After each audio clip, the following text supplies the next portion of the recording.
नमस्कार दोस्तों, आपका स्वागत है डरावनी रातों में। हम एक ऐसी दुनिया में रहते हैं जहां हर मोड़ पर इंसानों के भीतर डर और सिहरन पैदा करने के लिए आत्माएं और अन्य शैतानी ताकतें अपना रौब दिखाती रहती हैं।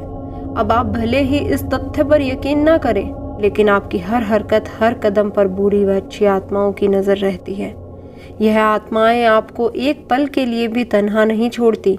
हाँ, कई बार भीड़ भाड़ से बचते हुए वह आपको अकेलेपन में ही अपने होने का एहसास करवाती है। ऐसी ही एक घटना से हम आज आपको रूबरू करवाने जा रहे हैं, जो कोई कहानी नहीं बल्कि एक आम इंसान के साथ घटित एक खौफनाक घटना है। आज से कुछ 5-10 साल पुरानी है।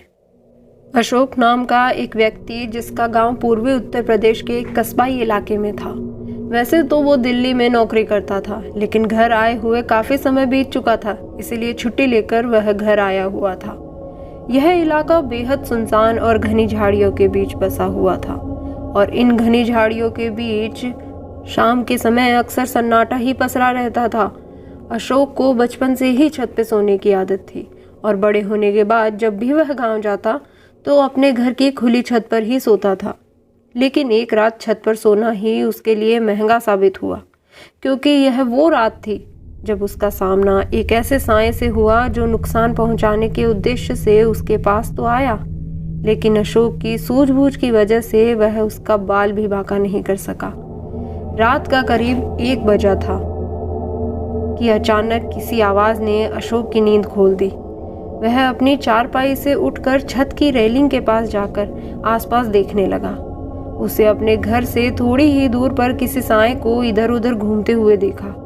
छोटा सा कस्बाई इलाका था। उसे लगा शायद कोई अपने घर से बाहर आया होगा।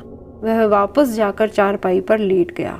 उसे फिर कुछ आवाज सुनाई दी, लेकिन इस बार आवाज थोड़ी ज्यादा पास से आ रही थी।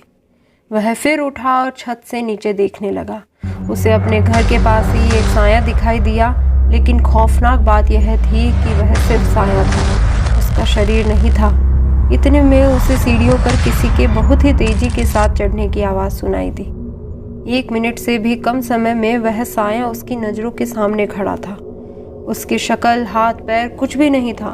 अगर कुछ था तो वह सिर्फ एक सफेद साया, जो धीरे धीरे अशोक की तरफ बढ़ रहा था। कहते हैं, बुराई को काटने के लिए अच्छाई का ही सहारा लिया जाता है। इसीलिए उस साए से खुद को बचाने के लिए उस समय अशोक ने कवच किलक अर्गला मंत्र का जाप करना शुरू कर दिया। वह लगातार 5 मिनट तक यह जाप करता रहा और वह साया उनके पास आता रहा। अचानक ही वह साया अंतर्ध्यान हो गया। वह हवा था और एकदम से हवा में बहकर गायब हो गया। वह कहाँ गया, कहाँ से आया था, कुछ पता नहीं चला। लेकिन कुछ समय जब तक वह साया अशोक के सामने रहा, उन चंद लम्हों ने अशोक के हाथ पांव फुला दिए थे।